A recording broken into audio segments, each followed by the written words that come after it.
Pagi ini saya ingin memberikan informasi perkembangan terhadap kasus yang sedang terjadi di Mahkamah Konstitusi.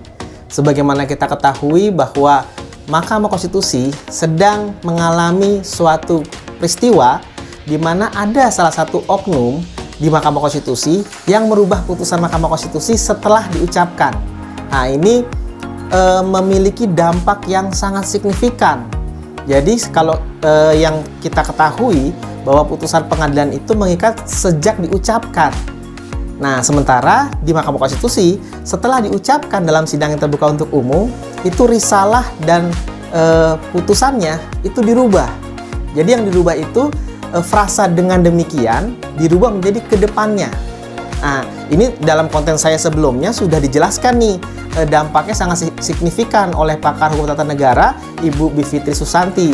Tetapi untuk kali ini saya ingin memberikan perkembangan bahwa setelah terjadi peristiwa itu, lalu kemudian media mulai menyiarkan viral, baru kemudian Mahkamah Konstitusi menyelenggarakan konferensi pers.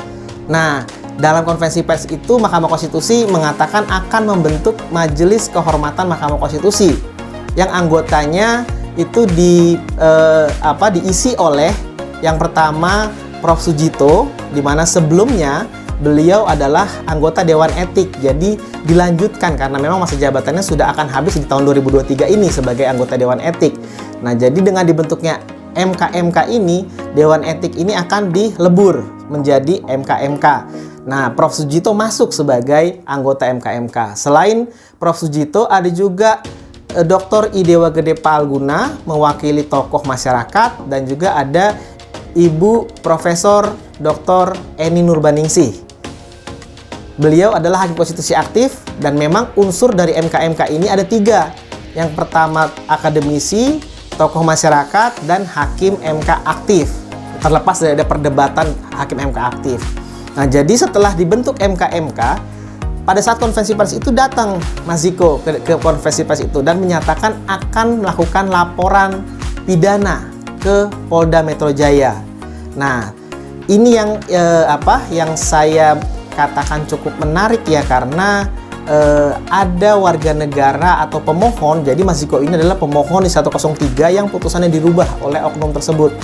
Nah, yang menarik, Mas Ziko akan melaporkan oknum tersebut ke Polda Metro Jaya. Walaupun saya tanya ke Mas Ziko kemarin, belum bisa ditemukan siapa kira-kira oknumnya. Tapi tentunya pasti ada dong yang merubah putusan itu. Nggak mungkin putusan itu berubah sendiri, gitu kan. Nah, dia akan melaporkan ke Polda Metro Jaya. Lalu saya tanya, siapa yang akan dilaporkan? Rencananya itu seluruh hakim MK dan bagian kepanitraan. Nah, kenapa seluruh hakim MK? Karena menurut Mas Ziko, ya memang belum bisa diketahui siapa. Jadi inilah nanti akan diserahkan kepada penyidik untuk melakukan investigasi, penyelidikan siapa yang merubah itu. Apakah memang benar ada salah satu dari hakim MK yang juga terlibat menyuruh oknum yang ada mungkin di kepanitraan, atau bahkan mungkin bisa jadi hakimnya sendiri. Nah, itu nanti akan terungkap dengan proses penyidikan di kepolisian. Tapi yang menjadi penting adalah apakah hakim MK dengan mudah bisa diperiksa oleh pihak kepolisian, atau apakah hakim MK itu dengan mudah bisa diproses secara pidana. Nah, kalau untuk hal ini kita mesti melihat ketentuan di Undang-Undang Mahkamah Konstitusi.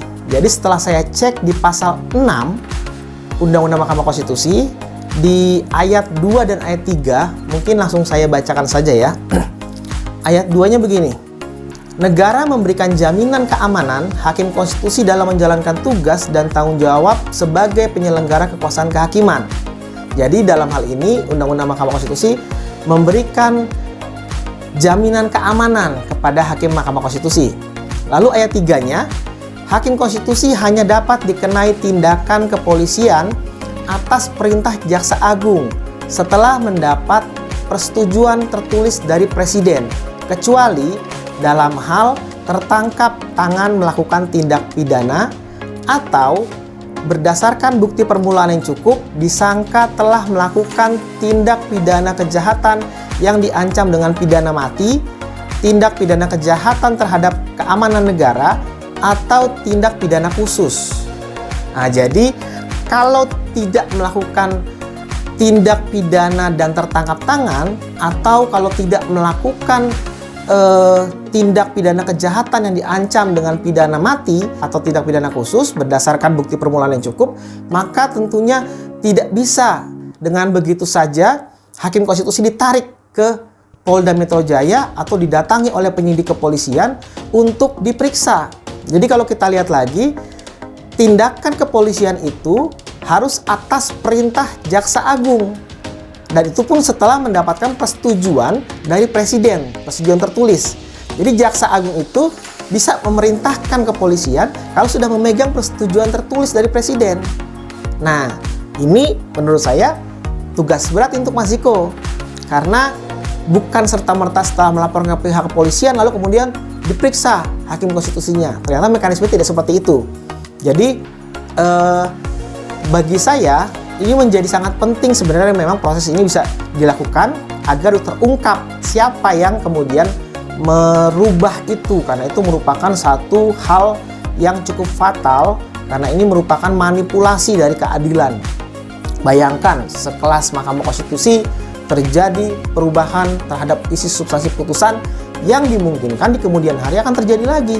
Ya, mungkin ini yang bisa saya sampaikan. Dan hari ini, hari Rabu, tanggal 1 Februari 2023, saya mengutus tim untuk ke Polda Metro Jaya untuk meliput atau untuk meng-cross-check apakah benar Saudara Ziko dan kuasa hukumnya melakukan pelaporan ke Polda Metro Jaya terkait dengan perkara perubahan putusan 103 tahun 2022. Ikuti terus perkembangannya, jangan lupa like, share, and subscribe channel ini agar menjadi semakin berkembang dan menjadi yang terdepan dalam mengabarkan berita-berita tentang konstitusi, khususnya tentang Badan Peradilan Konstitusi yaitu Mahkamah Konstitusi. Terima kasih.